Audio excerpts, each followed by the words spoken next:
ان الحمد لله نحمده ونستعينه ونستغفره ونعوذ بالله من شرور انفسنا ومن سيئات اعمالنا من يهده الله فلا مضل له ومن يضلله فلا هادي له واشهد ان لا اله الا الله وحده لا شريك له واشهد ان محمدا عبده ورسوله اما بعد فإن خير الحديث كتاب الله وخير الهدي هدي محمد صلى الله عليه وآله وسلم وشر الأمور محدثاتها وكل محدثة بدعة وكل بدعة ضلالة وكل ضلالة في النار. أعوذ بالله السميع العليم من الشيطان الرجيم من همزه ونفخه ونفثه. بسم الله الرحمن الرحيم. رب اشرح لي صدري ويسر لي امري واحلل عقدة من لساني يفقهوا قولي. بسم الله الرحمن الرحيم. ان الله وملائكته يصلون على النبي يا ايها الذين امنوا صلوا عليه وسلموا تسليما. اللهم صل على محمد وعلى ال محمد كما صليت على ابراهيم وعلى ال ابراهيم انك حميد مجيد. اللهم بارك على محمد وعلى ال محمد كما باركت على ابراهيم وعلى آل ابراهيم انك حميد مجيد. الحمدللہ آج 27 ستمبر 2014 کو ہفتے کے دن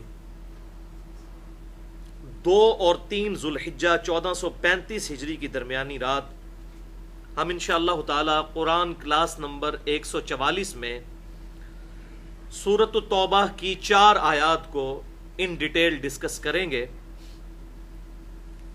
اور وہ آیات ہیں سورۃ التوبہ کی آیت نمبر 113 سے لے کر 116 تک.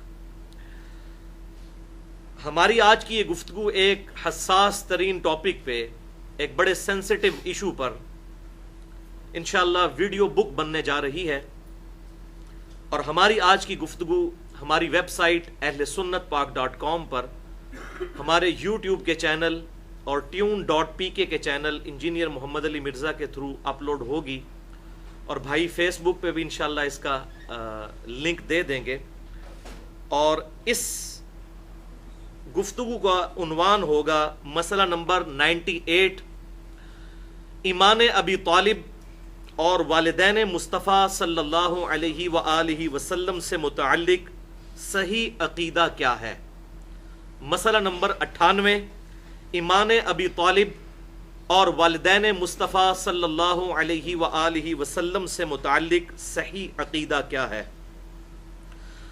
بھائیو، اس حوالے سے پوری دنیا میں اور خصوصاً ہمارے سب کانٹیننٹ انڈیا، پاکستان اور بنگلہ دیش کے معاشرے میں بڑے ایکسٹریم رویے پائے جاتے ہیں. ایک ایکسٹریم پہ ہمارے اہل سنت کہلوانے والے مین 2 بڑے گروہ، بریلوی اور دیوبندی، اور اہل تشیع کا بھی موقف وہی ہے، اور دوسری ایکسٹریم پر اہل سنت کہلوانے والا ایک اور تیسرا گروہ یعنی اہل حدیث یا سلفی وہ ہیں. انشاءاللہ میں کوشش کروں گا کہ کتاب و سنت کے دلائل کی روشنی میں جو حق بات ہے، جس کی جتنی حق بات ہے اس کو ایکسیپٹ کیا جائے، اور جو غلط بات ہے اس کو کتاب و سنت کے دلائل کی روشنی میں، جذبات کی بنیاد پر نہیں، کتاب و سنت کے دلائل کی روشنی میں رد کیا جائے. اور چونکہ یہ لیکچر کریٹیکل ہے، لہٰذا میں وہی بات ریپیٹ کر دوں کہ بھائیوں، میری روٹی دین کے ساتھ نہیں جڑی ہوئی، اور میں اپنی ذات کی خاطر دین سے 1 روپیہ کمانے کو بھی حرام سمجھتا ہوں، کیونکہ جو شخص اپنا ذریعہ معاش دین کو بنا لے وہ کبھی بھی حق بات نہیں کر سکتا. اسی لیے میں نے فرقہ واریت کو 3 طلاقیں دے کر اور 4 تکبیریں پڑھ کر ہمیشہ کے لیے دفنا دیا ہے. اللہ تعالیٰ سے دعا کریں کہ اس دن سے پہلے کہ ہماری روٹی ہمارے دین کے ساتھ یا فرقے کے ساتھ جڑ جائے، اللہ تعالیٰ ہمیں اس دن سے پہلے ایمان و عافیت کے ساتھ مدینہ شریف میں موت، بقیع غرقد میں مدفن، اور جنت الفردوس میں اپنے محبوب صلی اللہ علیہ وسلم کے قدموں میں جگہ عطا فرمائے. آمین. بھائیو، آج کے لیکچر کے حوالے سے ایک ریفرنس پیج آپ کو مل چکا ہے جس پہ سورۃ التوبہ کی یہ 4 آیات بھی درج ہیں، 113 سے لے کر 116 تک، اور ساتھ ہی ساتھ کراس ریفرنس کے طور پر 5 قرآن پاک کے مختلف مقامات سے آیات درج ہیں. وہ انشاءاللہ ساتھ ساتھ میں ان کے حوالے بھی دیتا جاؤں گا. آج کے لیکچر کے دوران جتنی صحیح الاسناد حدیث آئیں گی میں انشاءاللہ ان کے مکمل ریفرنسز اور ان کے نمبرز علماء حرمین بیروت اور دارالسلام کی انٹرنیشنل نمبرنگ کے مطابق بتا دوں گا، جس کے مطابق عربی کتب شائع ہوتی ہیں اور بڑے بڑے جو عربی سافٹ ویئرز ہیں مکتبۃ الشاملہ اور دیگر سافٹ ویئرز اسی کے مطابق بنتے ہیں۔ پھر بھی اگر کسی کے کوئی کیوری ہو تو لیکچر کے اینڈ پہ مجھ سے سوال کیا جا سکتا ہے۔ لیکچر کے دوران کسی کو سوال کرنے کی اجازت نہیں، کیونکہ اس سے ہماری گفتگو کا ڈیکورم ڈسٹرب ہو جائے گا۔ اور بعد میں بھی مجھے ای میل پر بھی رابطہ کر سکتے ہیں، mirza_95@yahoo.com میرا ای میل ایڈریس ہے۔ اب اللہ کا نام لے کر آج کی گفتگو کی طرف آتے ہیں۔ یہ انتہائی کریٹیکل اور سینسٹیو گفتگو ہے اور پل صراط پر چلنے کی مانند ہے، کیونکہ جناب ابی طالب اور والدین مصطفیٰ صلی اللہ علیہ وآلہ وسلم کے ایمان کو ہم نے ڈسکس کرنا ہے۔ اگر ہم نے اپنے ماں باپ کے ایمان کو ڈسکس کرنا ہو تو وہ شاید اتنا مشکل کام نہیں ہے جتنا ان ایشوز کو ریزالو کرنا ہے، کیونکہ لوگوں کے جذبات ان ایشوز کے ساتھ وابستہ ہیں اور وہ کتاب و سنت کے دلائل کو بالکل الگ رکھ کر اپنے جذبات کی بنیاد پر فیصلہ کرنے کی کوشش کرتے ہیں۔ تو انشاءاللہ ہم اللہ تعالیٰ سے مدد مانگتے ہوئے نستعین باللہ ونتوکل علیہ وحسبنا اللہ ونعم الوکیل ولا حول ولا قوة الا باللہ العلی العظیم اپنی گفتگو شروع کرتے ہیں۔ ایک دفعہ دروشی پڑھ لیجئے۔ اللہم صلی علی محمد وعلی آل محمد کما صلیت علی ابراہیم وعلی آل ابراہیم انک حمید مجید۔ اللہم بارک علی محمد وعلی آل محمد کما بارکت علی ابراہیم وعلی آل ابراہیم انک حمید مجید۔ سورۃ التوبہ آیت نمبر 113 سے 116 اپنا ریفرنس پیج نکال لیجئے۔ اعوذ باللہ السمیع العلیم من الشیطان الرجیم، بسم اللہ الرحمن الرحیم۔ ما کان لنبی والذین آمنوا، کسی نبی کو یہ شایع نہیں ہے اور نہ کسی ایمان والے کے لیے یہ شایان شان ہے، ان یستغفروا للمشرکین، کہ وہ دعائے استغفار کریں مشرکین کے لیے، ولو کانوا اولی قربا، اگرچہ وہ ان کے قریبی رشتہ دار ہی کیوں نہ ہو۔ کتنی کلیئر کٹ بات ہے۔ من بعد ما تبین لہم انہم اصحاب الجحیم، اس کے بعد کہ ان پر یہ بات کھل جائے، واضح ہو جائے کہ ان کے وہ رشتہ دار تو دوزخی ہیں۔ وما کان استغفار ابراہیم، اور ابراہیم علیہ السلام نے جو استغفار کیا تھا اپنے باپ کے لیے، ابی ہی ان کے باپ کے لیے، وہ تو نہیں تھا الا عن موعدۃ وعدہا ایہ، وہ نہیں تھا مگر اس وعدے کے سبب جو انہوں نے اپنے باپ کے ساتھ کیا تھا۔ اور اس کا ذکر پھر سورہ مریم کی آیت نمبر 47 میں آتا ہے کہ جب ابراہیم علیہ السلام کہ اس دعوت حق کے ریونج پہ ان کے جو باپ تھے آزر وہ میدان میں اترے، تو انہوں نے ابراہیم علیہ السلام کو یہ دھمکی دی کہ میں تمہیں سنسار کر دوں گا، گھر سے نکال دوں گا اور تمہیں سزا دوں گا، عذاب دوں گا۔ تو ابراہیم علیہ السلام بڑی پیاری ان سے گفتگو یا باتی کر کے چلتی ہے۔ اینڈ پہ ابراہیم علیہ السلام کو جب دھمکی ملتی ہے ان کے باپ کی طرف سے، سورہ مریم آیت نمبر 47، تو وہ پھر گھر چھوڑ کر چلے جاتے ہیں اور کہتے ہیں کہ میں اپنے رب کے حضور آپ کے لیے دعائے مغفرت کروں گا۔ تو اللہ تعالیٰ نے اس کی طرف اشارہ کیا کہ ابراہیم علیہ السلام کے باپ جو تھے وہ بھی مشرک تھے، انہوں نے اس وقت تو دعا کی ان کے لیے لیکن اس وعدے کی وجہ سے، لیکن فلما تبین لہ، جب ان پر یہ بات واضح ہو گئی، انہ عدو للہ، کہ ان کا باپ تو دشمن ہے اللہ کا، تبرأ منہ، تو انہوں نے اپنے باپ سے اعلان برات کر دیا، پھر انہوں نے دعا کرنی چھوڑ دی۔ ان ابراہیم لأواہ حلیم، بے شک ابراہیم علیہ السلام بڑے نرم دل اور بردبار تھے، حوصلے والے تھے۔ تو ابراہیم علیہ السلام کی بردباری اور نرمی تھی کہ ان کے باپ نے ان سے اتنا برا سلوک کیا لیکن انہوں نے ان کے لیے دعا کی، پھر اللہ تعالیٰ نے ان کو الٹیمیٹلی روک دیا دعا کرنے سے۔ اب یہ سورۃ التوبہ کی آیت نمبر 115 بھی بڑی امپورٹنٹ ہے، اگر میں اس پہ بھی گفتگو کرتا تو شاید 1 گھنٹہ اس کے لیے بھی چاہیے، لیکن میں اس کو بس تھوڑی سی گفتگو کے ساتھ گزار دیتا ہوں تاکہ اصلی ٹاپک کی طرف آئیں۔ وما کان اللہ لیضل قوما بعد اذ ہداہم، اور اللہ کی یہ شان نہیں ہے کہ وہ کسی قوم کو گمراہ کر دے بعد اس کے کہ وہ اس کو ہدایت دے، یعنی انبیاء کرام علیہ السلام کے ذریعے ان تک ہدایت پہنچائی ہو اور اللہ تعالیٰ معاذ اللہ جان بوجھ کر گمراہ کر دے کسی قوم کو، ایسا کبھی نہیں ہوگا۔ حتی یبین لہم ما یتقون، یہاں تک کہ اللہ تعالیٰ ہر بات کھول کر ان کے لیے بیان کر دے گا کہ جس چیز کا ڈر انہیں سنایا جاتا ہے، یعنی آخرت کا ڈر، تمام دلائل ان پر واضح کر دیے جائیں گے، اس کے بعد وہ اپنی مرضی ہے اگر گمراہی کا راستہ اختیار کرتے ہیں تو۔ ان اللہ بکل شیء علیم، بے شک اللہ تعالیٰ ہر شے کو اپنے علم سے احاطہ کیے ہوئے ہے، اس کے علم میں ہے ہر چیز۔ تو اللہ تبارک و تعالیٰ کی یہ رسپانسبلٹی ہے کہ وہ ہر قوم کو، ہر شخص کو مرنے سے پہلے ایک دفعہ ہدایت ضرور دکھا دے گا، اب اس کی مرضی ہے کہ وہ اس ہدایت کو قبول کرے۔ لہذا یہ ہمارے جو بعض تبلیغی جماعت کے بھائی جو ہیں اکثر یہ بات کرتے ہیں کہ افریقہ کے جنگلوں میں بھی کوئی بغیر کلمے کے مر گیا تو ہمیں پوچھا جائے گا، بھائی ہمیں نہیں پوچھا جائے گا، ہم ضرور دعوت و تبلیغ کا کام کریں، امر بالمعروف و نہی عن المنکر ہماری بیسک ریکوائرمنٹس ہیں اسلام کی، جو سورۃ العصر میں 4 شرائط آئیں، لیکن اللہ تعالیٰ نے اپنے ذمہ یہ بات لی ہے کہ دنیا میں ہر شخص تک حق بات پہنچانی ہے، اور اگر نہ بھی پہنچی تو وہ پھر اکاؤنٹیبل نہیں ہوگا، وہ اہل فطرت میں سے ہوگا۔ انشاءاللہ آج ذکر بھی آ جائے گا اہل فطرت کون ہے۔ تو بہرحال اللہ تبارک و تعالیٰ خود اپنے اوپر رسپانسبلٹی لیتا ہے کہ میں ہدایت ضرور واضح کر دوں گا، لیکن پھر شرط وہی ہے جو سورۃ العنکبوت میں آئی، والذین جاہدوا فینا لنہدینہم سبلنا، جو لوگ ہماری راہ میں کوشش کریں گے ان کے لیے ہم اپنی راہیں کھول دیں گے۔ ایمان اس کائنات کی سب سے ایلیٹ چیز ہے، یہ کبھی بھی اس طریقے سے حادثاتی طور پر نہیں ملے گی، اس کو ارن کرنا پڑے گا۔ ایون کوئی اگر مسلمان کے گھر بھی پیدا ہوا ہے تب بھی اسے پوری ایفرٹ پٹ کر کے حق بات تک پہنچنا ہے۔ اب قادیانی اپنے زوم میں تو اپنے آپ کو مسلمان ہی سمجھتے ہیں، لیکن اگر ایک قادیانی ہمیشہ صرف قادیانی علماء سے ہی تحقیق کرتا رہے گا، کبھی دوسرے علماء کو نہیں سنے گا یا کتاب و سنت کو خود پڑھنے کی کوشش نہیں کرے گا تو ظاہر گمراہی پر مر جائے گا۔ اسی طریقے سے ایک بریلوی، دیوبندی، اہل حدیث، اہل تشیع، جتنے مکاتب فکر ہیں، اگر وہ صرف اپنے علماء کے ساتھ جڑے رہیں گے تو کبھی بھی وہ کمپیریٹیو سٹڈی کر کے حق بات کو حاصل نہیں کر سکتے۔ لہٰذا اللہ تبارک و تعالیٰ نے حق واضح کر دیا ہے، اس حق تک پہنچنے کے لیے خود ایفرٹ پٹ کرنی ہوگی ہمیں۔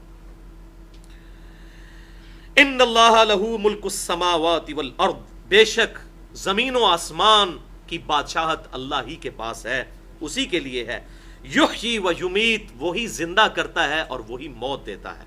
زندگی موت جس کے ہاتھ میں ہے تو پیچھے تو کوئی چیز رہ ہی نہیں جاتی۔ یہ ساری تمکنت، دنیا کے بڑے سے بڑے بدماش کی تمکنت اس وقت تک ہے جب تک اس کی زندگی ہے، تو زندگی موت اس کے ہاتھ میں، اور اس کی زندگی کیا ہے؟ هو الحی القیوم، وہ خود سے زندہ ہے اور ہر چیز کو تھامے ہوئے ہے۔ وَمَا لَكُم مِّن دُونِ اللَّهِ مِن وَلِيٍّ وَلَا نَصِيرٍ، اور اللہ کے علاوہ نہ تو کوئی تمہارا حقیقی دوست ہے اور نہ کوئی حقیقی مددگار اور پشت پناہ۔ حقیقی دوست وہی اللہ ہے، اور اس اللہ کے ریفرنس سے ہی جس کے ساتھ دوستی لگانی ہے، جیسا کہ جامعہ ترمذی میں صحیح حدیث ہے کہ اللہ سے محبت کرو کہ اس نے تمہیں اپنی نعمتوں سے نوازا ہے، اور مجھ سے محبت کرو، آپ صلی اللہ علیہ وسلم نے فرمایا، اس لیے کہ میں اللہ کا رسول ہوں، اور میرے اہل بیت سے محبت کرو کہ ان کی نسبت میرے ساتھ ہے۔ لہٰذا اہل بیت ہوں، صحابہ کرام علیہم رضوان ہوں، نبی صلی اللہ علیہ وسلم یا کائنات کی کوئی بھی ہستی ہو، سب سے محبت اللہ کے ریفرنس سے ہے۔ بھائیو، یہ تو تھیں سورۃ التوبہ کی وہ 4 آیات جن پہ انشاءاللہ آج ڈیٹیل سے گفتگو ہوگی۔ اب اس بحث سے صرف نظر کہ ابراہیم علیہ السلام کے والد کا نام آزر تھا یا تارخ تھا، کیونکہ تورات میں تارخ ملتا ہے، یہاں پر بھی ابی کا لفظ آیا آزر کے لیے، اس حوالے سے کافی کنفلکٹ اور اختلاف پایا جاتا ہے، اور یہ کوئی اتنا انٹرسٹنگ موضوع ہمارے لیے نہیں ہے۔ ہمارے لیے اہم یہ ہے کہ یہ آیات اس امت محمدیہ صلی اللہ علیہ وآلہ وسلم کے ریفرنس سے کس موقع پر نازل ہوئیں اور ان کا شان نزول کیا ہے۔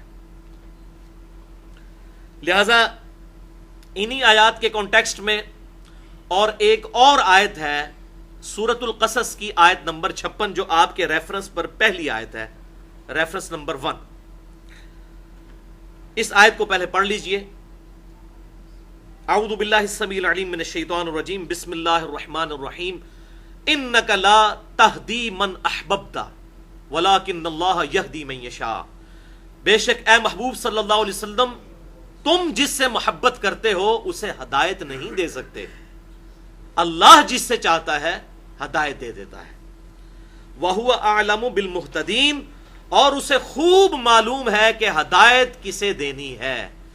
یعنی جہاں تک تقدیر کے معاملات ہیں، کسی کو ہدایت کے راستے پر لانا یہ اللہ تبارک و تعالی نے اپنے پاس خاص رکھا ہے. آپ صلی اللہ علیہ وسلم زبردستی کسی ہدایت پر لا نہیں سکتے. ہاں ہدایت کی طرف رہنمائی ضرور کرتے ہیں، وہ سورہ الشورى کی آیت نمبر 52 میں آتا ہے وَإِنَّكَ لَتَهْدِي إِلَىٰ صِرَاطٍ مُسْتَقِيمٍ، اور بے شک اے محبوب صلی اللہ علیہ وسلم آپ ضرور لوگوں کو ہدایت کے راستے کی طرف، صراط مستقیم کی طرف رہنمائی کرتے ہیں. رہنمائی کرنا آپ صلی اللہ علیہ وسلم کا منصب ہے. باقی اس رہنمائی کے بعد اگر کوئی شخص جان بوجھ کر گمراہی اڈاپٹ کرتا ہے تو وہ اس بندے کی خود بدبختی، اور اللہ تبارک و تعالیٰ کسی کا سینہ اسلام کے لیے کھول دے تو یہ اللہ تعالیٰ کا اپنا ڈیوائن ڈیسیژن ہے. لیکن یہ نہ سمجھیے گا معاذ اللہ تعالیٰ کسی کو زبردستی گمراہ کر دیتا ہے یا گمراہ رہنے دیتا ہے، کبھی بھی ایسا نہیں ہوتا. ورنہ تو رسولوں کا مقدمہ، کتابوں کا مقدمہ ہی اسی بات پر قائم ہے کہ انسان کو اللہ نے اختیار دیا ہے. اِنَّا هَدَيْنَاهُ السَّبِيلَ إِمَّا شَاكِرًا وَإِمَّا كَفُورًا، ہم نے راہ ہدایت واضح کر دی ہے، چاہو تو ہمارا اقرار کرو چاہے انکار کر دو.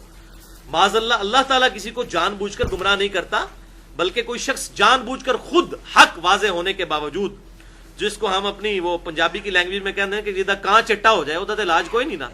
اب کوئی اگر کوے کو سفید کہنا شروع کر دے تو اس کا تو علاج کوئی نہیں ہے.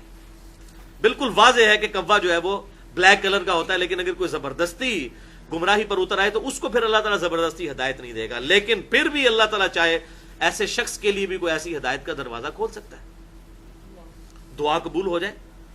جیسا کہ آپ صلی اللہ علیہ وسلم نے دعا کی، جامعہ ترمذی میں صحیح سند کے ساتھ موجود ہے کہ اے اللہ عمر ابن حشام اور عمر بن خطاب میں سے ایک کو اسلام کی دولت سے سرفراز فرما اور اس کے ذریعے اسلام کو شوکت عطا فرما. اور صحیح بخاری میں ہے، ابن مسعود رضی اللہ تعالیٰ عنہ کہتے ہیں جب سے سیدنا عمر فاروق رضی اللہ تعالیٰ عنہ ایمان لے کر آئے اس کے بعد اسلام کا گراف کبھی نیچے نہیں آیا، اوپر ہی گیا ہے. تو اب یہ سیدنا عمر جو اتنے بڑے دشمن اسلام تھے، ان کو ہدایت ملی آپ صلی اللہ علیہ وسلم کی مبارک دعا کی برکت سے. یہ وہ ہدایت ہے جو اللہ تبارک و تعالیٰ ہی سے مانگی جائے گی. اسی طریقے سے سیدنا ابو ہریرہ رضی اللہ تعالیٰ عنہ کے بارے میں صحیح مسلم میں آتا ہے، ان کی ماں آپ صلی اللہ علیہ وسلم کو گالیاں دیا کرتی تھی. سیدنا ابو ہریرہ پریشان ہوئے، یا رسول اللہ صلی اللہ علیہ وسلم اب برداشت ختم ہو چکی ہے، آپ دعا کیجئے کہ میری ماں کو ایمان ملے. آپ صلی اللہ علیہ وسلم نے دعا کے لیے ہاتھ اٹھائے. سیدنا ابو ہریرہ کہتے ہیں میں نے دڑکی لگا دی کہ دیکھتا ہوں کہ آپ صلی اللہ علیہ وسلم کی دعا پہلے مکمل ہوتی ہے کہ میری ماں پہلے ایمان کے لیے تیار ہوتی ہے.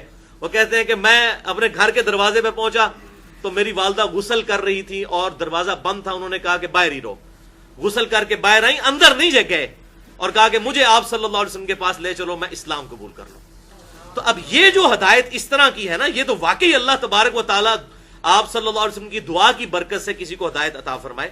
لیکن بسا اوقات ایسا بھی ہوتا تھا، ظاہر ہے میرے محبوب صلی اللہ علیہ وسلم کی تو خواہش یہی تھی کہ پوری انسانیت ہی کلمہ پڑھ لے، لیکن آپ کی یہ جو خواہش ہے وہ تو اللہ تعالیٰ نے پوری نہیں کی. یہ تو اللہ تبارک و تعالیٰ نے اسی چیز کا ذکر کیا کہ انک لا تہدی من احببت، بے شک اے محبوب صلی اللہ علیہ وسلم جس سے تم محبت کرتے ہو تم خود اسے ہدایت نہیں دے سکتے. ولکن اللہ یہدی من یشاء، بلکہ اللہ جسے چاہتا ہے ہدایت دے دیتا ہے. وہو اعلم بالمہتدین، اور وہ بہتر جانتا ہے کہ کسے ہدایت دینی ہے. سورۃ القصص آیت نمبر 56. اب یہ سورۃ القصص آیت نمبر 56 اور سورہ التوبہ آیت نمبر 113 اور 114، ان دونوں آیات کے کانٹیکسٹ میں ایک حدیث ہے، متفق علیہ حدیث ہے، صحیح بخاری اور صحیح مسلم میں، دونوں ہماری ٹاپ کی کتابوں میں. صحیح بخاری میں انٹرنیشنل نمبرنگ کے مطابق 3884، صحیح مسلم میں اس کے 4 طرق ہیں، 132 سے لے کر 135 تک کتاب الایمان شروع کے چیپٹر میں، کہ جب جناب ابو طالب کی وفات کا وقت قریب آیا تو آپ صلی اللہ علیہ وسلم ان کے سرحانے تشریف لائے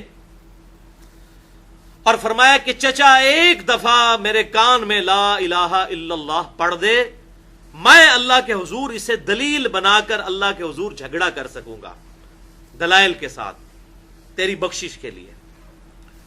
تو اسی سرہانے پر ابو جہل اور عبداللہ بن امیہ بھی موجود تھے. انہوں نے جناب ابو طالب کو اس بات پر ورغلایا کہ آپ مرتے مرتے اپنے باپ کا مذہب کیوں چھوڑ کر جا رہے ہیں، اور کہا کہ کیا تم عبد المطلب کے دین سے پھر جاؤ گے؟ تو وہ اس بات پر ایمفیسائز کرتے رہے یہاں تک کہ ابو طالب کی زبان سے آخری کلمہ یہ نکلا کہ میں عبد المطلب کی ملت پر ہوں. یعنی آپ صلی اللہ علیہ وسلم کی دعوت حق ابو طالب نے قبول نہیں کی. بس اسی پر ان کی وفات ہوئی. آپ صلی اللہ علیہ وسلم بڑے غمگین ہوئے اور کہا کہ میں اپنے چچا کے لیے دعائے مغفرت کرتا رہوں گا یہاں تک کہ مجھے اللہ تعالیٰ اس دعا کرنے سے روک دے. تو وہ روک دیا پھر سورۃ التوبہ کے اندر، اور ابراہیم علیہ السلام کی مثال بھی تھی. تو اس کانٹیکسٹ میں سورۃ التوبہ کی آیت نمبر 113 نازل ہوئی. صحیح بخاری میں بھی الفاظ موجود ہیں، صحیح مسلم میں بھی، اور ساتھ بخاری اور مسلم میں ہے کہ پرٹیکولرلی ابو طالب کے حوالے سے آپ صلی اللہ علیہ وسلم کی تسلی کے لیے پھر سورۃ القصص کی آیت نمبر 56 بھی نازل ہوئی. انک لا تہدی من احببت ولکن اللہ یہدی من یشاء. بے شک اے محبوب صلی اللہ علیہ وسلم، آپ جس سے محبت کرتے ہیں یعنی جناب ابی طالب سے، ان کو آپ زبردستی ہدایت نہیں دے سکتے. اللہ جسے چاہتا ہے وہ ہدایت دیتا ہے. وَلِعَاذُ بِاللَّهِ تَعَالَى. تو بھائیو، اسی کانٹیکسٹ میں ایون احمد رضا بریلوی صاحب المتوفا 1340 ہجری، انہوں نے ایک کتاب لکھی ہے رافضیوں کے خلاف. اہل تشیع کا جو سب سے گھناؤنا گروپ ہے رافضی، اس کتاب کا نام ہے رد الرافضہ، یعنی رافضیوں کا رد. پاکستان میں اس کتاب کی پرنٹنگ پہ پابندی ہے، لیکن پھر بھی آپ کو نیٹ پہ PDF فارمیٹ میں یہ کتاب مل جائے گی. بڑی علمی کتاب ہے اور بڑے دلائل کے ساتھ انہوں نے ان کے جو غلط عقائد ہیں ان کا رد کیا ہے. اس میں انہوں نے انہی آیات کے کانٹیکسٹ میں یہ بات بھی لکھی ہے رد الرافضہ میں احمد رضا بریلوی صاحب نے کہ بخاری اور مسلم کی ان واضح احادیث کی روشنی میں جو شخص ایمان ابی طالب کو زبردستی ثابت کرنے کی کوشش کرتا ہے وہ اہل سنت میں سے نہیں ہے. یہ میرا فتویٰ نہیں ہے. تو ڈاکٹر طاہر القادری صاحب نے جو ناجائز دھونس کے ساتھ کوشش کی ہے ایمان ابی طالب ثابت کرنے کی، تو یہ فتویٰ احمد رضا بریلوی صاحب کا ان پر جاتا ہے.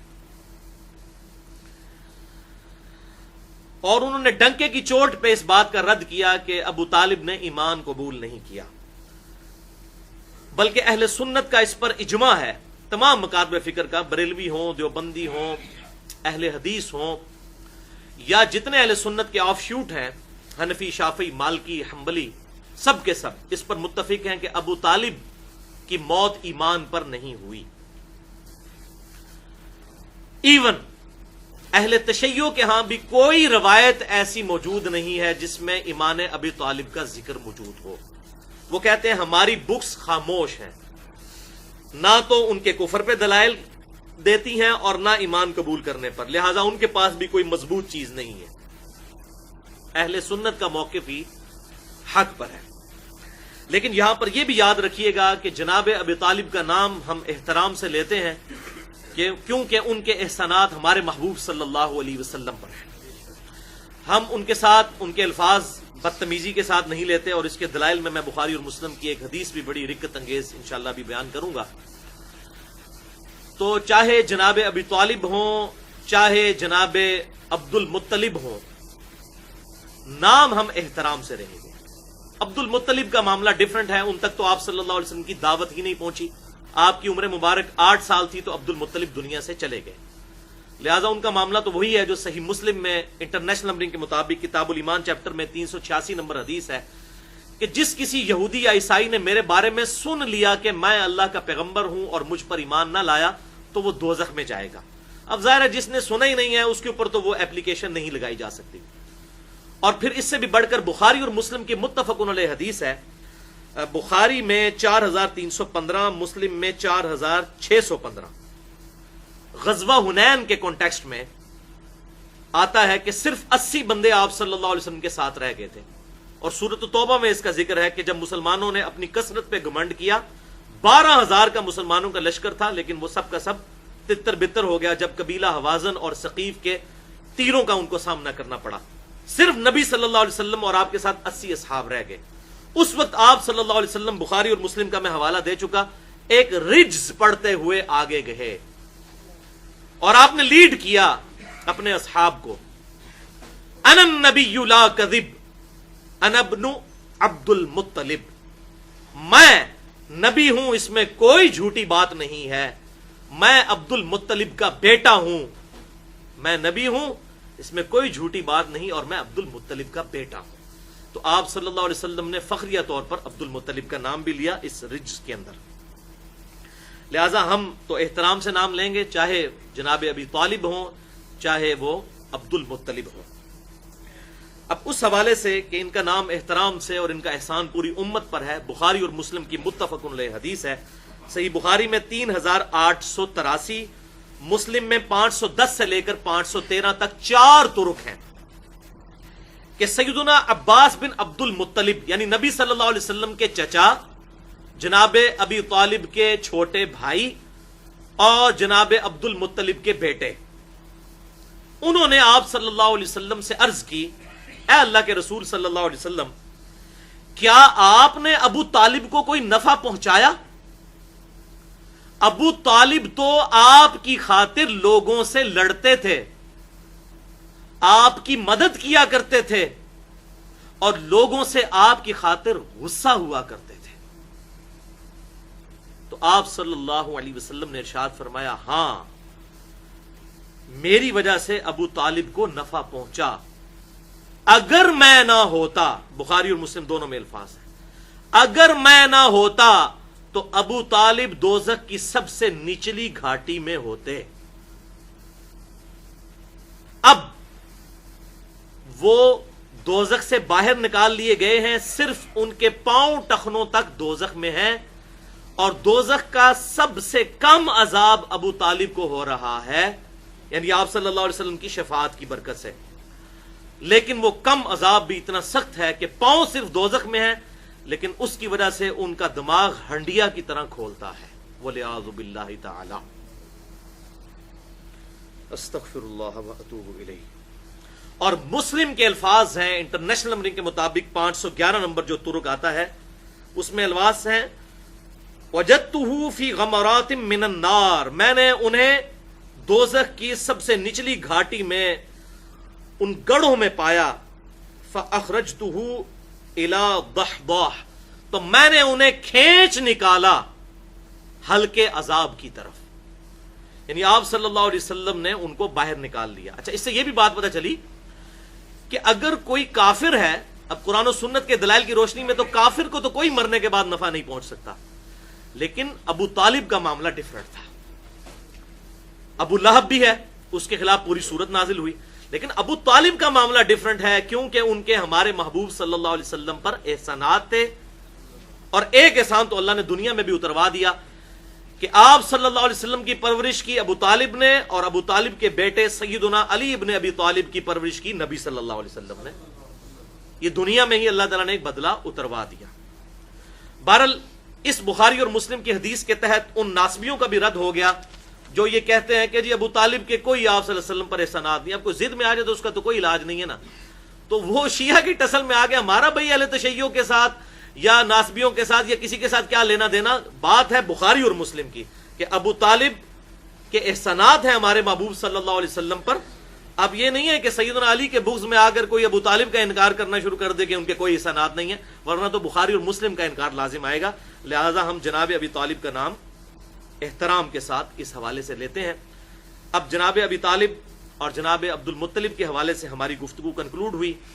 اب ہم دوسرے حصے کی طرف آتے ہیں، اور وہ ہے والدین مصطفیٰ صلی اللہ علیہ وسلم سے متعلق صحیح عقیدہ کیا ہونا چاہیے۔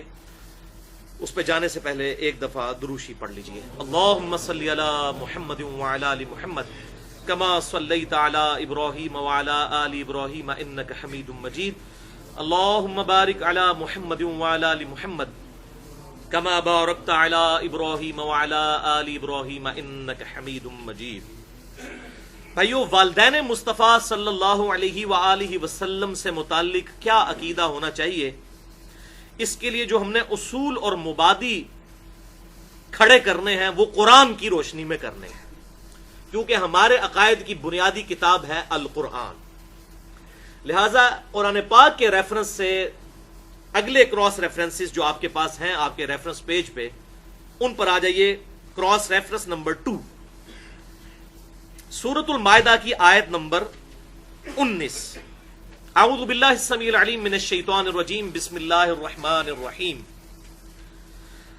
یا اہل الکتاب، اے اہل کتاب، یعنی جیوز اور کرسچنز پرٹیکولرلی، قد جاءکم رسولنا یبین لکم علی فترۃ من الرسل، بے شک ہمارے رسول تمہارے پاس آ گئے ہیں، علی فترۃ من الرسل، اس فترت کے پیریڈ کے بعد جبکہ رسولوں کا سلسلہ منقطع ہو چکا تھا۔ ان تقولوا ما جاءنا من بشیر ولا نذیر، تاکہ تم یہ نہ کہنا شروع کر دو کہ ہمارے پاس کوئی ڈر سنانے والا یا خوشخبری سنانے والا کیوں نہ آیا پیغمبر۔ 500 سال گزر گئے ہیں، کوئی پیغمبر نہیں آیا، اگر آیا ہوتا تو ہم ہدایت قبول کر لیتے۔ تو یہ جو تم اللہ کے خلاف حجت قائم کرنا چاہتے تھے، اللہ نے وہ حجت ختم کر دی۔ فقد جاءکم بشیر ونذیر، اور بے شک اب تمہارے پاس آ گیا ہے خوشخبری سنانے والا اور ڈر سنانے والا، یعنی ہمارے محبوب امام کائنات سید الاولین والآخرین، شفیع المذنبین، رحمت للعالمین، سیدنا و مولانا امام اعظم محمد رسول اللہ صلی اللہ علیہ وسلم۔ واللہ علی کل شیء قدیر، اور اللہ تعالی ہر شے پر قادر ہے۔ اس آیت مبارکہ سے وہ لفظ بھی پتہ چل گیا جس کی وجہ سے ہم فطرت کا زمانہ کہتے ہیں۔ ایک فطرت لفظ ہے نیچر، وہ فا توئیں را تا را تا ہوتا ہے، یہاں پر توئیں یا تو نہیں ہے بلکہ تا ہے، تے، فطرت زبر کے ساتھ۔ فطرت اس ٹائم پیریڈ کو کہتے ہیں جس میں کوئی پیغمبر نہ آیا ہو، جیسا کہ عیسیٰ علیہ السلام کے دنیا سے اٹھائے جانے کے بعد سے لے کر 533 عیسوی سے لے کر 571 عیسوی تک، 571 تک، یہ تقریباً جو 525 سال کا عرصہ ہے، اس میں کوئی پیغمبر دنیا میں نہیں آیا۔ یہ زمانہ فطرت کہلاتا ہے، اور بخاری اور مسلم میں موجود ہے کہ آپ صلی اللہ علیہ وسلم نے فرمایا، متفق علیہ حدیث ہے حضرت عیسیٰ کے فضائل کے چیپٹر میں، کہ باقی انبیاء بھی میرے بھائی ہیں لیکن عیسیٰ اور میں تو بڑے قریبی بھائی ہیں، کیونکہ میرے اور ان کے درمیان کوئی اور پیغمبر نہیں آیا۔ تو یہ فطرت کا زمانہ تھا، یعنی کہ ایسا پیریڈ جس میں کوئی پیغمبر نہ آیا ہو، یہ گیپ آیا ہو انبیاء کرام علیہ السلام کے اعتبار سے۔ تو آپ صلی اللہ علیہ وسلم کی بعثت ہوئی اور یہ زمانہ فطرت کا تھا۔ اس کا ایک اور پروف بھی اگلا کراس ریفرنس سورہ یاسین آیت نمبر 3، لِتُنذِرَ قَوْمًا مَّا أُنذِرَ آبَاؤُهُمْ فَهُمْ غَافِلُونَ۔ اے محبوب صلی اللہ علیہ وسلم، ہم نے اس قرآن کو آپ کی طرف نازل کیا اور آپ کو مبعوث کیا اس قوم کی طرف، لِتُنذِرَ قَوْمًا مَّا أُنذِرَ آبَاؤُهُمْ فَهُمْ غَافِلُونَ، تاکہ آپ اس قوم کو ڈر سنا دیں کہ جن کے آباء و اجداد تک کوئی دعوت حق نہیں پہنچی ہوئی۔ تو قرآن خود کہہ رہا ہے کہ اہل مکہ اور ان کے ارد گرد جو ہیں، یہاں تک حق کی دعوت نہیں پہنچی۔ ابراہیمی تھے وہ، لیکن اولادن تھے۔ ابراہیم علیہ السلام کو بھی گزرے ہوئے تقریباً 3,500-4 ہزار سال گزر چکے ہوئے تھے، تو اولاد ابراہیم تھے۔ باقی ریلیجن جو ہے ٹیمپرڈ فارم میں موجود تھا، کوئی کچھ لوگ تھے جو دین ابراہیمی پر اس کے اوپر موجود تھے، کچھ کرسچنز تھے، باقی اوورال جو ہے وہ ٹیمپرڈ فارم میں تھا، ان تک پیغمبر کی دعوت صحیح نہیں پہنچی ہوئی تھی۔ اب اہل فطرت کا حکم کیا ہے قرآن حکیم کی روشنی میں؟ یہ میرا اپنا فتویٰ نہیں ہے، قرآن حکیم کا فتویٰ، کہ جس تک پیغمبر کی دعوت نہ پہنچی ہو تو اس کے لیے اللہ تبارک و تعالیٰ کے ہاں کیا حکم ہے۔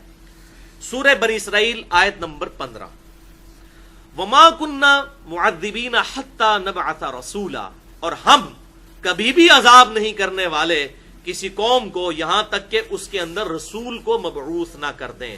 اگر کسی کے پاس رسول نہیں آیا، پیغمبر نہیں آیا، تو وہ عذاب سے استثناء ان کو حاصل ہو جائے گا، ظاہر ہے حق ان پر واضح نہیں ہوا۔ اب ہم تک حق کیوں پہنچ گیا؟ کہ یہ قرآن سلامت ہے۔ آپ صلی اللہ علیہ وسلم کے دنیا سے جانے کے بعد اگر یہ کتاب اصلی حالت میں نہ رہتی تو ہم پر بھی کوئی اوبلیگیشن نہیں تھی۔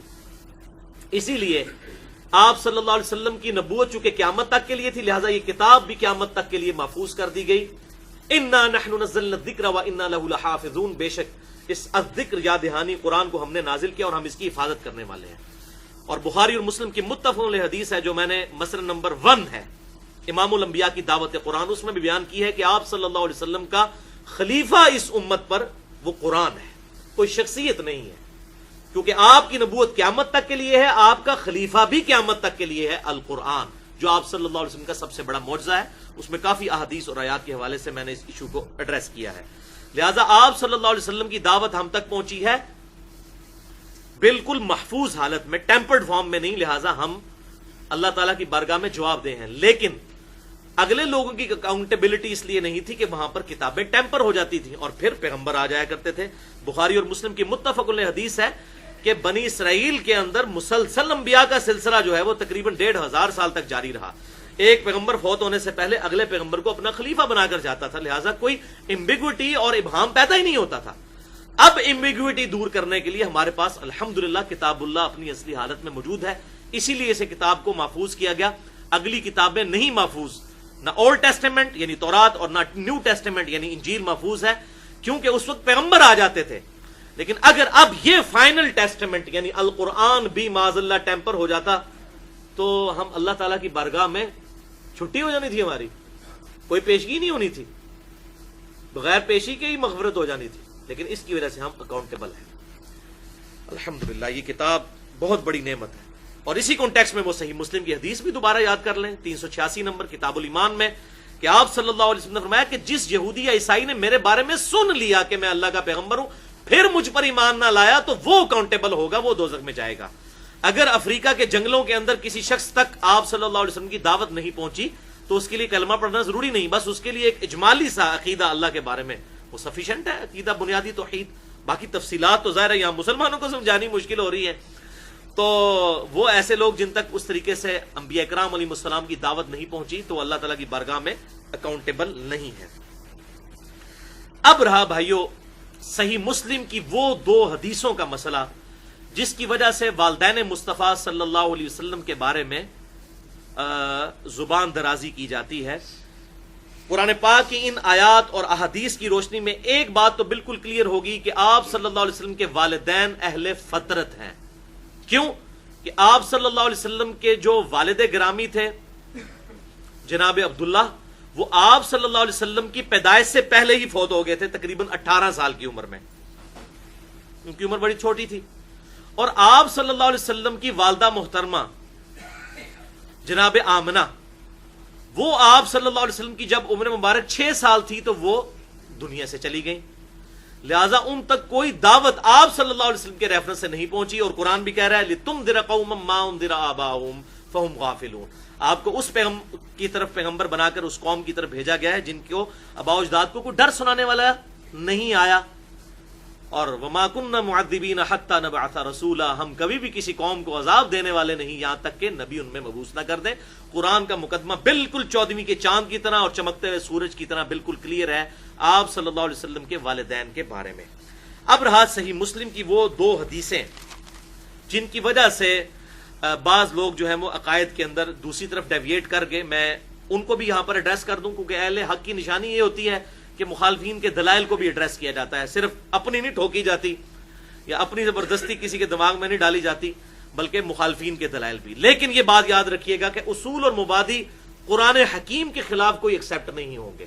یہ کتاب جو ہے یہ بنیادی عقائد ہمیں فراہم کرتی ہے، اس کے خلاف اگر کوئی بات آئے گی وہ ایکسیپٹیبل نہیں ہوگی. یہ بات یاد رکھیے گا، چاہے کوئی حدیث آئے کوئی روایت آئے وہ اس کتاب کی روشنی میں جج کی جائے گی. یہ الفرقان ہے. قرآن حدیث کو تو چھوڑ دیں، سورہ آل عمران کے پہلے رکوع میں آیا کہ تورات اور انجیل بھی جو ہے وہ بھی اس کتاب کے اوپر پیش کیے جائیں گے، الہامی کتابیں بھی. ٹھیک ہے، تو یہ کتاب ہے الفرقان، حق اور باطل میں تمیز کرنے والی کتاب.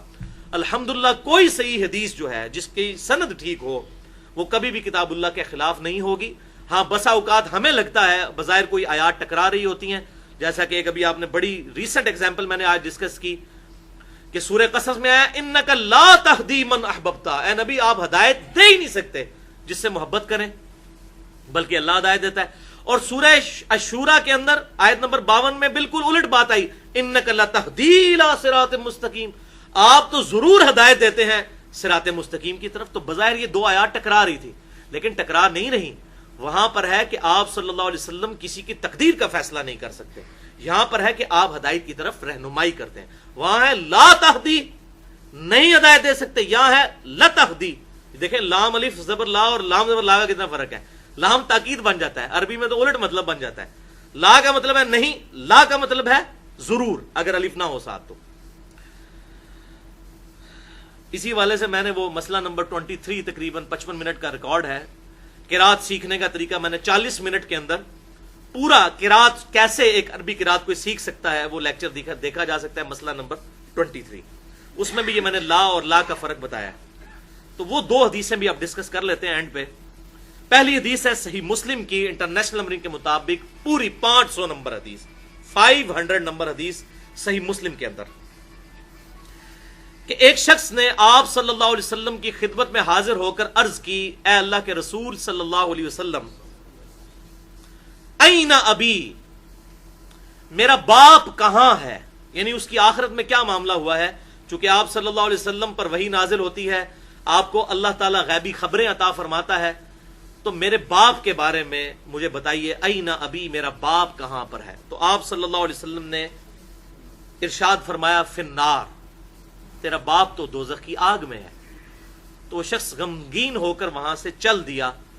پھر آپ صلی اللہ علیہ وسلم کو احساس ہوا کہ اس کو اس بات کا دکھ ہوا ہے، تو آپ نے اسے واپس بلایا، اور پھر آپ صلی اللہ علیہ وسلم نے فرمایا، ان ابی و اباک فی النار، بے شک میرا باپ بھی اور تیرا باپ بھی دونوں دوزخ میں ہیں، بے شک میرا باپ بھی اور تیرا باپ بھی دونوں دوزخ میں ہیں۔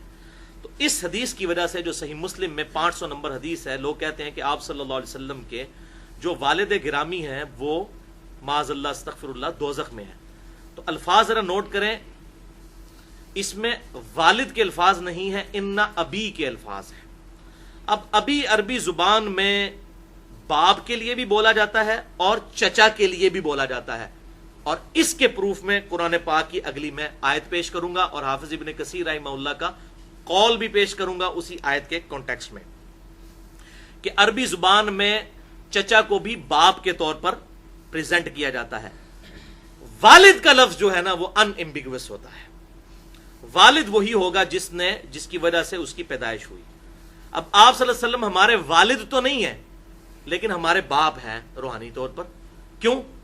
قرآن پاک میں سورۃ الاحزاب میں ہے، النبی اولا بالمؤمنین من انفسہم وازواجہ امہاتہم، نبی صلی اللہ علیہ وسلم مومنین کی جانوں سے بڑھ کر ان پر حق رکھتے ہیں، اور نبی کی بیویاں امت کی مائیں ہیں۔ وہ امت کی والدہ نہیں ہے، ماں ہے۔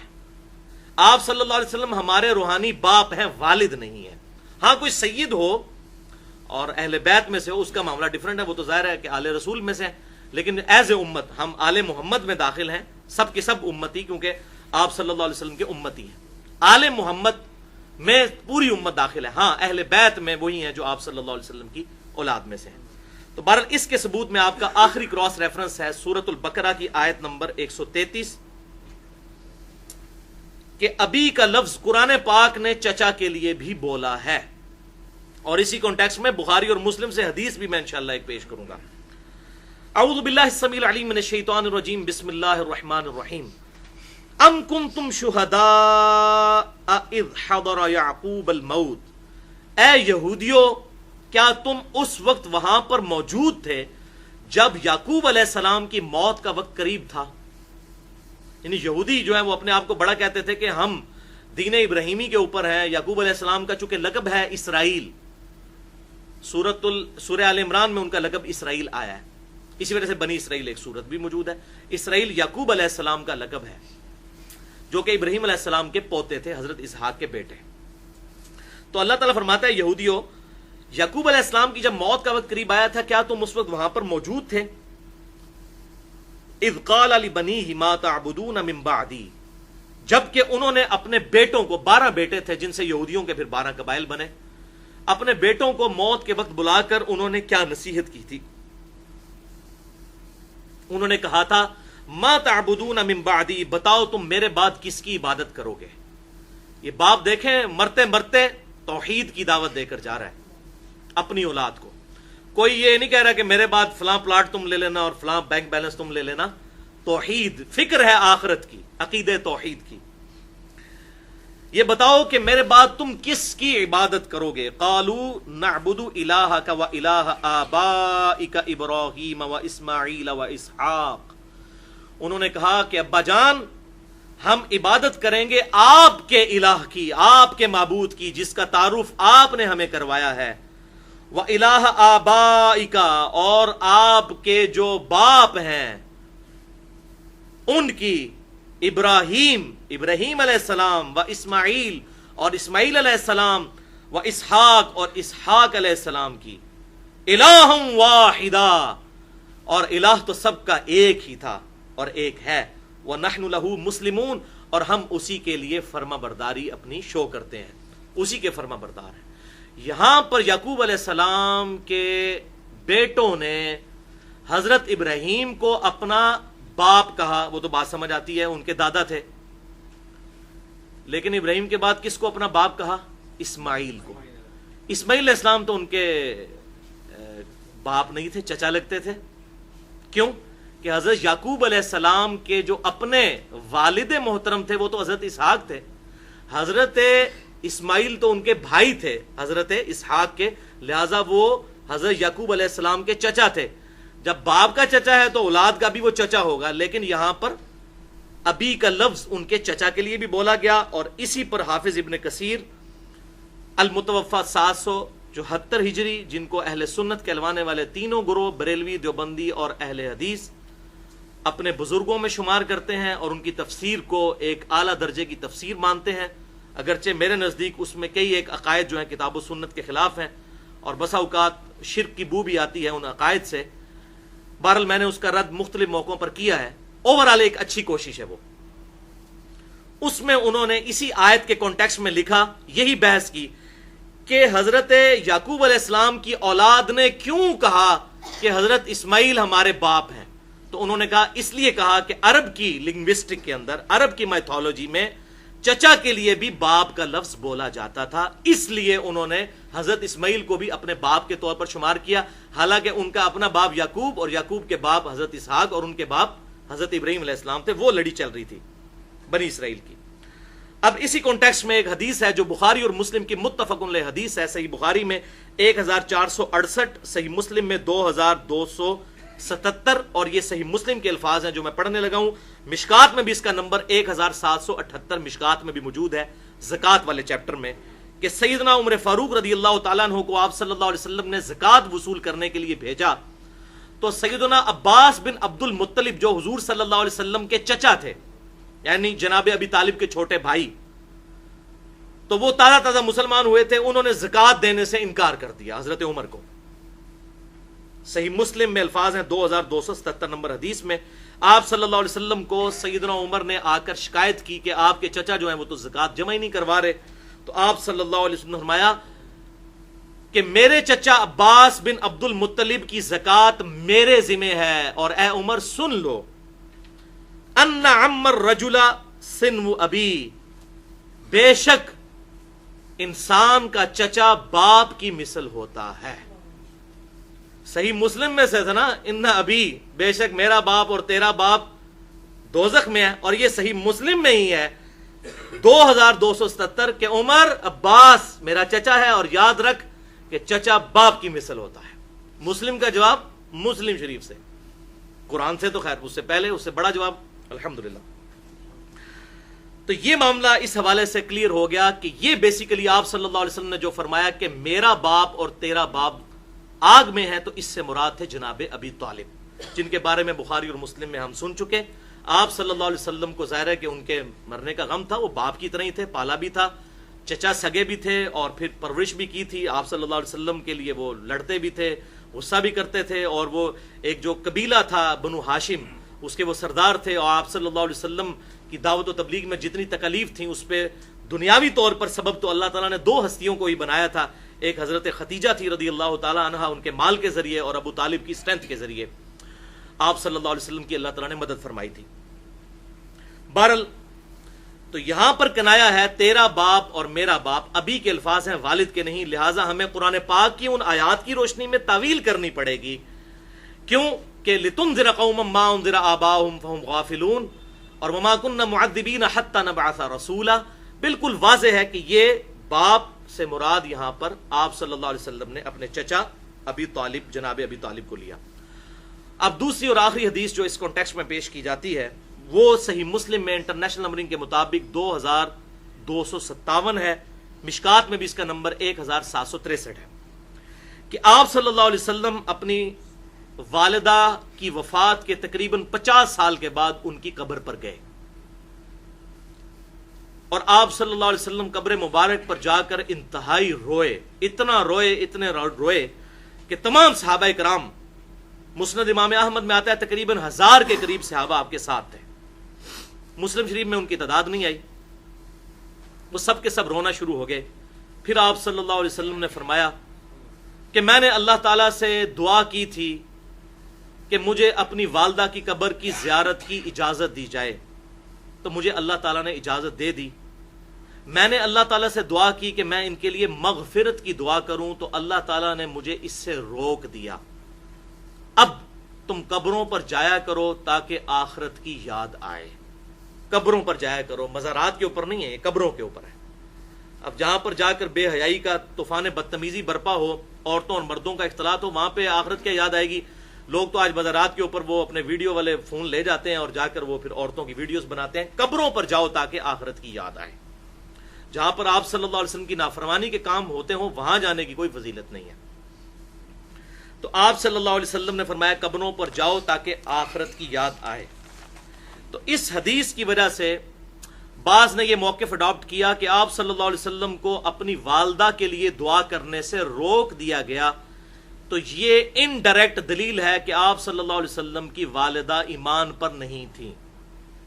تو بھائیو، اگر یہ اس طریقے سے دلیل تھی تو آپ صلی اللہ علیہ وسلم خود فرما سکتے تھے کہ میری والدہ چونکہ کافرہ مری ہیں اور یہ ہوا ہے اور وہ ہوا ہے، اور پوری ایکسپلینیشن آپ صلی اللہ علیہ وسلم خود کر کے جاتے. ایک بندے کی آپ آخرت کا فیصلہ کر رہے ہیں، آپ صلی اللہ علیہ وسلم کو تو کئی موقعوں پر دعا کرنے سے روک دیا گیا ہے، وہ تو کئی ایک علیحدہ سے موضوع بن جائے گا. کسی بندے کے کفر و ایمان کا فیصلہ کرنا یہ بہت بڑا فیصلہ کرنا ہے، بہت بڑا فیصلہ کرنا ہے. مثلا اب اگر میں ایک فیصلہ کرنا شروع کر دوں، ابھی آپ خود بخود اس چیز کے اوپر پیچھے ہٹ جائیں گے. صحیح مسلم میں حدیث ہے انٹرنیشنل نمبر کے مطابق 240 نمبر کتاب الایمان میں کہ علی سے محبت نہیں رکھے گا مگر مؤمن، اور علی سے بغض نہیں رکھے گا مگر منافق. تو جن لوگوں نے حضرت علی کے خلاف جنگیں کی ہیں، لگاؤں منافقت کا فتویٰ؟ مسلم شریف کہہ رہی ہے. تو فتویٰ کن کن لوگوں کے اوپر جائے گا؟ تو آپ سب لوگ میرا گریبان پکڑیں گے کہ نہیں آپ ڈائریکٹلی یہ بات کر رہے ہیں. ٹھیک ہے جی. حالانکہ وہ اس حد تک دشمنی پر گئے کہ ممبروں پر گالیاں نکالی. بخاری اور مسلم میں آتا ہے بنو امیہ کے دور میں حضرت علی کو ممبروں پر گالیاں نکالی گئیں. اس سے بڑھ کر بغض علی اور کیا ہوگا؟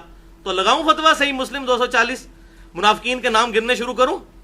تو آپ بھی اجازت نہیں دیں گے اور نہ میں کروں گا، کیونکہ یہ بہت بڑا فتویٰ ہے کسی کو پرٹیکولرلی مینشن کر کے کسی کے اوپر فتویٰ لگانا. جب تک کہ واضح دلیل نہ موجود ہو اور اس کو بالکل نص قطعی سے کسی کی آخرت کا فیصلہ نہ کر دیا جائے. یہ بڑا سینسٹیو مسئلہ ہے، کوئی ہمارے ماں باپ کا مسئلہ تو نہیں ہے. اس کی بجائے اگر کوئی خاموشی اختیار کر لیتا ہے تو وہ زیادہ احتیاط کے اوپر مبنی ہے، بجائے یہ کہ وہ اپنی زبان کھولے اور معاملہ بالکل خراب ہو جائے. تو یہاں پر میں ایک آیت پیش کروں گا، سورۃ الاحزاب کی آیت نمبر 57 ہے. سورۃ الاحزاب کی آیت نمبر 56 ہے، ان اللہ و ملائکتہ یصلون علی النبی. اس سے اگلی آیت ہے سورہ الاحزاب کی آیت نمبر 57. بسم اللہ الرحمن الرحیم. ان الذین یؤذون اللہ ورسولہ لعنہم اللہ فی الدنیا والآخرہ.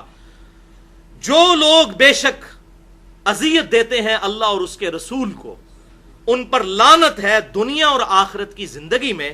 وَأَعَدَّ لَهُمْ عَذَابًا مُهِينًا. اور ایسے لوگوں کے لیے اللہ تعالیٰ نے ذلیل و خوار کر دینے والا عذاب تیار کر رکھا ہے جو اللہ اور اس کے رسول کو تکلیف دیتے ہیں. تو میں تو یہاں تک کہتا ہوں کہ ابو طالب کا نام بھی بدتمیزی سے لینا رسول اللہ کو تکلیف دینا ہے. حتیٰ کہ یہ صحیح سند کے ساتھ ثابت ہے کہ جب ابھی قحافہ ایمان لے کر فتح مکہ پر حضرت ابوبکر صدیق کے باپ مسلمان ہوئے اور انہوں نے کہا یا رسول اللہ صلی اللہ علیہ وسلم، کاش میرا باپ اسلام نہ لے کر آتا اور ابو طالب ایمان لے آتے تو آپ کو زیادہ خوشی ہوتی. تو حضور نے بھی پھر اپنے جذبات کو نہیں چھپایا اور کہا ابو بکر ہاں واقعی ابو طالب کے ایمان لانے کی مجھے زیادہ خوشی ہوتی بنسبت تیرے باپ کے ایمان لانے. وہ بھی فتح مکہ پہ مسلمان ہوئے 90 سال کی عمر میں تقریباً, اور وہ فوت بھی حضرت بکر صدیق کے بعد ہوئے ہیں پھر. تو آپ یہ اندازہ کریں کہ اس میں بڑی احتیاط ہے. لہٰذا اس حوالے سے اپنی گفتگو کو کنکلوڈ کرتے ہوئے میں اپنے محترم اور شیخ حافظ زبیر علی زئی رحمہ اللہ المتوفی 1435 ہجری انہی کے موقف کو اڈاپٹ کروں گا جو احتیاط پر مبنی ہے. میں نے ان پر پورا لیکچر بھی ریکارڈ کروایا ہے 2.5 گھنٹے کا تقریباً, مسئلہ نمبر 80 کے نام سے. شیخ حافظ زبیر علی زئی رحمہ اللہ ایک حق گو عالم دین. اس میں ان کے ویڈیو کلپس بھی موجود ہیں, اور والدین مصطفیٰ صلی اللہ علیہ وسلم کے ایمان کے حوالے سے ان کا اپنا ویڈیو کلپ موجود ہے, جس میں انہوں نے کہا کہ یہ تمام احادیث ہیں لیکن میں ان کے بارے میں سکوت اختیار کرتا ہوں. ان کے الفاظ ہیں, یہی آیت انہوں نے کوٹ کی ہے اس میں, کہ میں نہیں چاہتا کہ میری زبان سے کوئی ایسے الفاظ نکلیں کہ میں اللہ اور اس کے رسول کو تکلیف دوں اور دوزخ میرا مقدر بن جائے. 5واں سوال ہے, ان الذین یؤذون اللہ ورسولہ لعنهم اللہ فی الدنیا والآخرہ وأعد لهم عذابا مہینا, کے تحت بریلوی اور دیوبندی عوام کے برعکس اہل حدیث حضرات کا نبی صلی اللہ علیہ وسلم کے والدین سے متعلق زبان کھولتے ہوئے مطلقاً کہنا کہ آپ صلی اللہ علیہ وسلم کے والدین پکے کافر تھے, کیا نبی صلی اللہ علیہ وسلم کو اذیت دینے کے مترادف نہیں ہے؟ سب سے پہلے تو یہ مسئلہ یاد رکھیں کہ اللہ اور رسول کو جو تکلیف دینا ہے اس کی بہت سی قسمیں, گالیاں دینا, برا کہنا, مخالفت کرنا, یہ ساری اللہ رسول کو تکلیف دینے والی بات ہے. تو بریلوی اور دیوبندی عوام جو کہتے ہیں ہمارے نزدیک اصل دلیل قرآن کی آیت نہیں حدیث نہیں ہے, میں 14 سال اس حدیث کا جواب سوچ رہا ہوں, وہ اللہ رسول کو تکلیف دینے والے ہیں جو حدیث کو رد کرنے والے. دوسرا یہ کہ جو رسول اللہ صلی اللہ علیہ وسلم کے ساتھ متعلقہ چیزیں ہیں, مثلا سیدنا حسین کو شہید کرنا, ان کو برا کہنا, یہ بھی آپ کو تکلیف دینی ہے. اسی طرح والدین کا جو مسئلہ ہے اس کے بارے میں میرا یہ موقف ہے کہ اس بارے میں سکوت کرنا چاہیے. اگرچہ بریلویوں دیوبندیوں دونوں کے جو مولوی تھے ملا علی قاری, اس نے کتاب لکھی ہے نبی صلی اللہ علیہ وسلم کے والدین کے بارے میں, کہ اس میں اس نے بڑے سخت الفاظ لکھے, میں یہاں بیان نہیں کر سکتا. وہ کتاب آپ دیکھ سکتے ہیں, میرے پاس موجود ہے, اور اس نے سیوطی کا رد کیا ہے. تو اس بارے میں جو اہل حدیث ہو, اگر کسی نے کہا ہے تو اس نے کوئی صحیح مسلم کی حدیث پیش کی ہوگی. حدیثیں صحیح ہیں, صحیح مسلم کی حدیث صحیح ہے اور حدیثیں صحیح ہیں, لیکن ہم جو ہیں رسول اللہ صلی اللہ علیہ وسلم کے بارے میں سکوت کرتے ہیں. اللہ جانے ان کے والدین کا معاملہ جانے, ہماری زبان سے کوئی ایسی بات نہ نکل جائے کسی وجہ سے جو ہے ہم سارے ہمارے اعمال ہی ضائع ہو جائیں. اچھا, اور یہ تو شیخ صاحب کا وہ موقف تھا جو ویڈیو میں ریکارڈ ہے. 17 جون 2009 کو جو میں نے شیخ زبیر علی زئی رحمہ اللہ کا 100 سوالات والا انٹرویو ریکارڈ کیا, جو ہزاروں لوگ یوٹیوب پہ دیکھ چکے ہیں, اسی گفتگو کے بعد میں نے شیخ زبیر علی زئی صاحب سے والدین مصطفیٰ صلی اللہ علیہ وسلم کے ایمان کے حوالے سے ڈسکشن کی, اور میں نے یہی سارے دلائل ان کے سامنے رکھے جو آج میں پہلی دفعہ ویڈیو ریکارڈنگ میں لے کے آ رہا ہوں. شیخ صاحب کہتے تھے میں خاموشی اختیار کرتا ہوں, نہ ادھر ہوں نہ ادھر ہوں. اب ان کی احتیاط تھی, میں کہتا ہوں یہ سب سے اچھا موقف ہے, بجائے یہ کہ بندہ اپنے گاٹے کو فٹ کر لے شاید خام خواہ راہ جان دے دی. تو میں نے جب شیخ صاحب کو یہ دلائل رکھے تو مجھے کہتے علی بھائی بس بس بس بس بس, میری تو اپنی خواہش ہے کہ میں جنت میں حضور صلی اللہ علیہ وسلم کے والدین کے ساتھ ملاقات کروں. یہ میری اگر آپ خواہش پوچھیں تو یہی ہے, الحمدللہ. اچھا, اب یہاں پر میں ایک دو چیزیں اور بھی کلیئر کر دوں, کیونکہ کچھ سخت باتیں بھی اب ظاہر ہو گئی اس حوالے سے, کہ اگر کسی کا موقف ان احادیث کی بنا پر ایسا ہو جاتا ہے تو ہم اس پہ کوئی گستاخی کا فتویٰ نہیں لگاتے, کیونکہ کوئی بھی بندہ گستاخ نہیں مرنا چاہتا, چاہے کوئی بریلوی ہو, دیوبندی ہو, اہل حدیث ہو, اہل تشیع ہو. کوئی شخص یہ نہیں چاہتا کہ میں گستاخ رسول ہو کر مروں, معاذ اللہ, استغفر اللہ. یہ کسی کی خواہش نہیں ہے. سب آپ صلی اللہ علیہ وسلم سے محبت کرتے ہیں. بخاری اور مسلم کی متفق علیہ حدیث ہے, تم میں سے اس وقت تک کوئی شخص مومن ہی نہیں ہو سکتا جب تک کہ میں اسے اس کے ماں باپ اولاد سب لوگوں سے بڑھ کر عزیز نہ ہو جاؤں. تو الحمدللہ ایسا کوئی مسئلہ نہیں. مولویوں کا جو پراپوگنڈا الگ جگہ ہے کہ فلاں گستاخ رسول ہے اور فلاں یہ اور فلاں جو ہے, کوئی بھی کلمہ گو اہل قبلہ گستاخ رسول ہونے کا سوچ بھی نہیں سکتا. لہٰذا اگر ایسے کسی کے ساتھ معاملات ہوں تو پیار محبت سے سمجھانا چاہیے, اور فتویٰ پھر بھی کسی پہ نہیں لگنا چاہیے, کیونکہ امام نسائی رحمۃ اللہ علیہ جو اہل سنت کے بڑے امام ہیں, اور کتب ستہ میں ان کی کتاب ہے سنن نسائی المتوفی 303 ہجری, انہوں نے یہ جو مسلم شریف کی 2257 نمبر حدیث تھی جو آپ صلی اللہ علیہ وسلم اپنی ماں کی قبر پر گئے تھے. یہ حدیث سنن نسائی میں انٹرنیشنل نمبر کے مطابق 2035 آتی ہے. تو امام نسائی نے اس پر باب باندھا ہے مشرک کی قبر پر جانے کا جواز. تو اس کا مطلب ہے کہ امام نسائی رحمہ اللہ کا بھی یہی عقیدہ تھا، کیونکہ باب کی ہیڈنگ امام کا عقیدہ ہوتا ہے.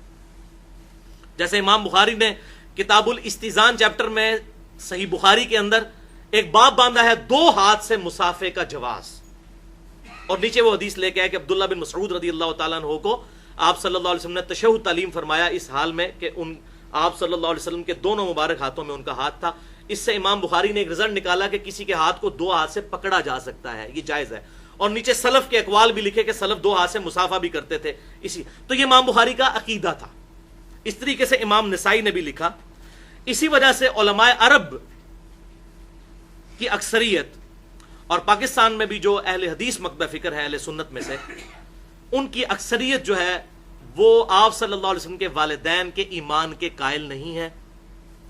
ان کے لیے میرا خصوصاً مشورہ ہے ان تمام دلائل کی روشنی میں ان تک یہ لیکچر بھی پہنچے کہ ایٹ لیسٹ انہیں شیخ زبیر علی زئی رحمہ اللہ والا موقف ضرور اڈاپٹ کر لینا چاہیے کہ وہ خاموشی اختیار کریں، کیونکہ دلائل دونوں طرف موجود ہیں.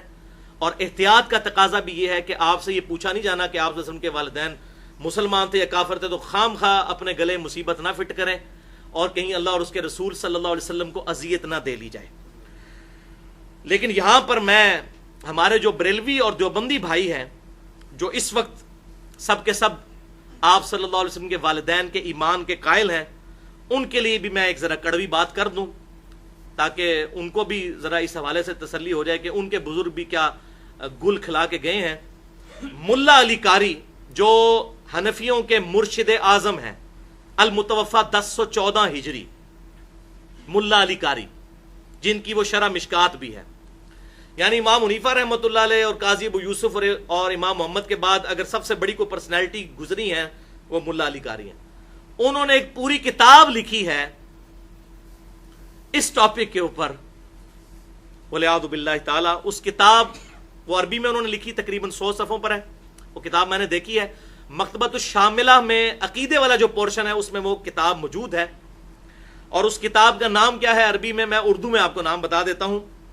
امام ابو حنیفہ رحمہ اللہ کے پیروکاروں کے لیے اس عقیدے پر دلائل کہ نبی صلی اللہ علیہ وسلم کے والدین کفر پر مرے تھے. یہ ذرا نام دیکھیں کیا ہے. امام ابو حنیفہ رحمۃ اللہ علیہ کے پیروکاروں کے، بلکہ معتقد کا لفظ انہوں نے استعمال کیا ہے، عقیدت مندوں کے لیے یہ تحفہ ہے کہ ہم آپ کو دلائل پیش کر رہے ہیں کہ آپ صلی اللہ علیہ وسلم کے والدین کفر پر مرے تھے. اور اس کتاب کے آغاز میں انہوں نے پہلا قول امام حنیفہ کا نقل کیا ہے الفقہ الاکبر کتاب سے، جو حنفیوں کے نزدیک بنیادی کتاب ہے، بڑی چھوٹی سی کتاب ہے عقائد کے اوپر. امام حنیفہ رحمۃ اللہ علیہ کی طرف وہ منسوب کرتے ہیں، ظاہر ہے وہ اس کو مانتے ہیں کتاب کے ان کی ہے. ہمارے نزدیک تو وہ کتاب امام حنیفہ کی وفات کے تقریباً 250 سال بعد لکھی گئی ہے، اس کی سند کوئی نہیں ہے. لیکن چونکہ حنفی مانتے ہیں تو ان کے لیے تو وہ دلیل ہے. اس اعتبار سے تو کسی بھی کتاب کی امام حنیفہ تک سند ثابت نہیں، نہ ہدایہ کی نہ دور مختار کی. تو الفقہ الاکبر سے امام حنیفہ رحمۃ اللہ علیہ کا قول انہوں نے شروع میں نقل کیا کہ امام حنیفہ رحمۃ اللہ علیہ کہتے ہیں کہ آپ صلی اللہ علیہ وسلم کے ماں اور باپ دونوں کفر کی حالت میں دنیا سے گئے تھے. تو یہ انہوں نے نقل کیا. لہٰذا یہ ایک چوتھی چیز بھی میں نے آپ کو بتا دی. 3 چیزیں اس سے پہلے بھی فقہ حنفی کی بتا چکا ہوں. ایک تو مدینے کو حرم نہیں مانتے تھے امام حنیفہ رحمہ اللہ. نمبر 2، شوال کے 6 روزوں کو وہ بدعت کہتے تھے، جبکہ صحیح مسلم میں حدیث ہے کہ شوال کے 6 روزے رکھنے والے کو پورے سال کے روزوں کا ثواب ملے گا. اور بخاری مسلم کی 50 احادیث ہیں کہ مدینہ حرم ہے. اور تیسری کہ وہ عقیقے کو بدعت کہا کرتے تھے، حالانکہ صحیح بخاری کے اندر پورا عقیقے کے اوپر چیپٹر موجود ہے.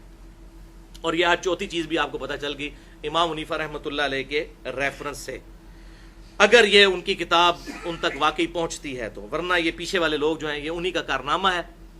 بہرحال یہ کتاب جو ملا علی قاری نے لکھی المتوفا 1014 ہجری، یہ انہوں نے جلال الدین سیوطی الشافعی کے رد میں لکھی، کیونکہ انہوں نے 9 کتابیں لکھی تھیں آپ صلی اللہ علیہ وسلم کے والدین کو مومن ثابت کرنے کے لیے.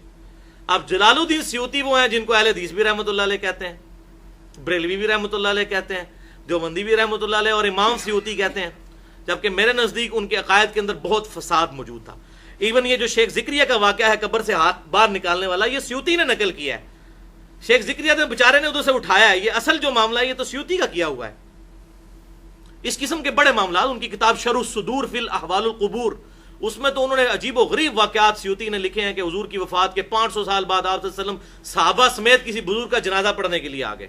استغفر اللہ تو بولی. تو اس قسم کی وہ بڑے دیو مالائی قصے کہانی لکھنے میں امام سیوطی المتوفا 911 ہجری مشہور ہیں. اور چونکہ یہ بریلوی دیوبندی اہل حدیث تینوں کے نزدیک شیخ زبیر علی زئی صاحب بہرحال ان سے اعلان برات کرتے تھے، کیونکہ عقل نہ ہوئے تھے موجیں ہی موجاں تے عقل ہوئے تھے سوچیں ہی سوچاں. ان کو چونکہ عقل تھی، ان کو پتا تھا کہ سیوطی صاحب نے کیا کارنامے اپنی کتابوں میں کیے ہوئے ہیں، تو وہ اعلان برات کرتے تھے. اور میرے انٹرویو میں جب میں نے سیوطی کا نام لیا، انہوں نے کہا جی چھوڑو، ان کی بات نہ کرو ہمارے سامنے، ہمیں کتاب و سنت کے دلائل کے اوپر بات کرو. تو سیوطی نے جب کتابیں 9 لکھی، ان کے رد میں ملا علی قاری نے پھر یہ کتاب لکھی تھی کہ یہ دلائل ہیں امام حنیفہ کے عقیدت مندوں کے لیے کہ رسول اللہ کے ماں باپ کفر پر مرے تھے والعیاذ باللہ تعالی.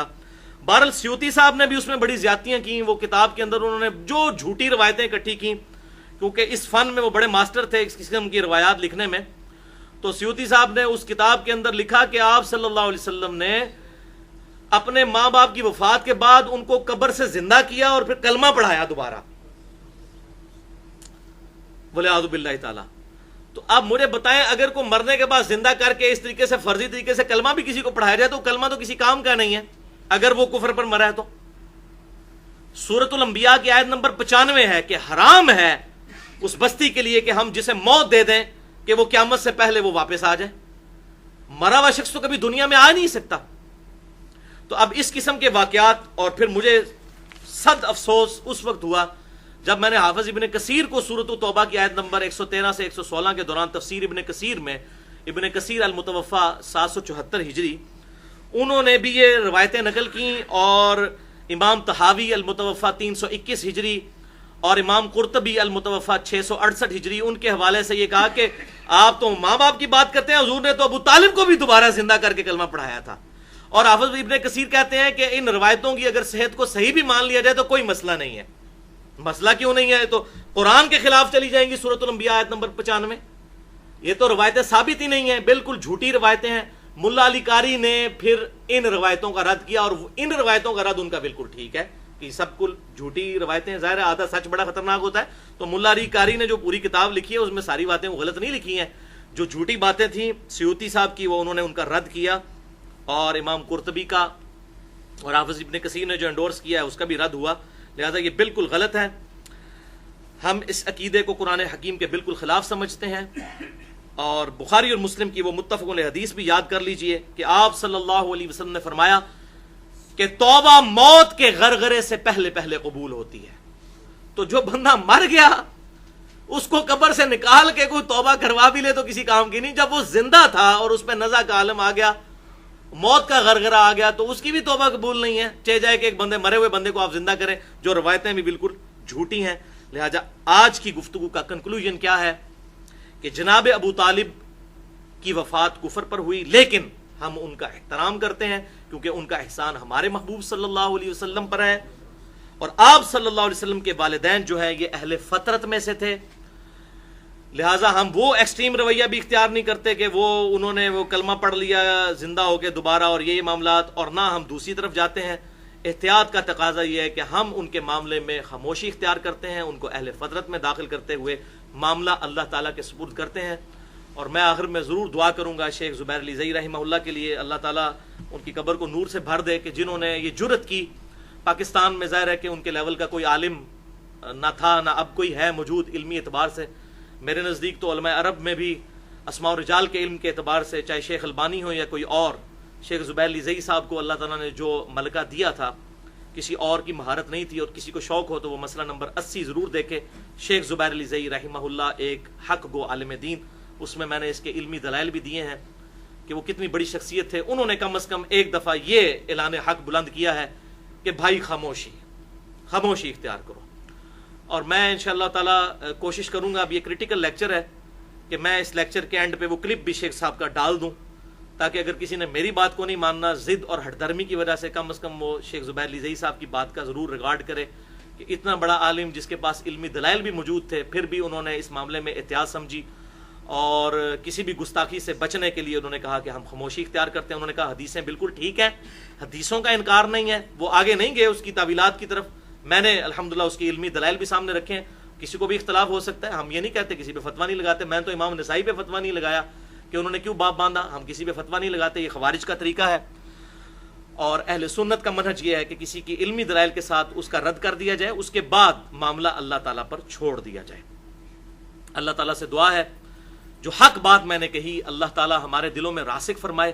اگر جذبات میں میرے منہ سے کوئی غلط بات نکل گئی تو اللہ تعالیٰ ہمارے دلوں سے محو کر دے, ہمیں کتاب و سنت کی تعلیمات پر عمل کر کے دوسرے بھائیوں تک پہنچانے کی توفیق عطا فرمائے. سبحانک اللہم و بحمدک, اشہد ان لا الہ الا انت, استغفرک و اتوب الیک, وما علینا الا البلاغ المبین.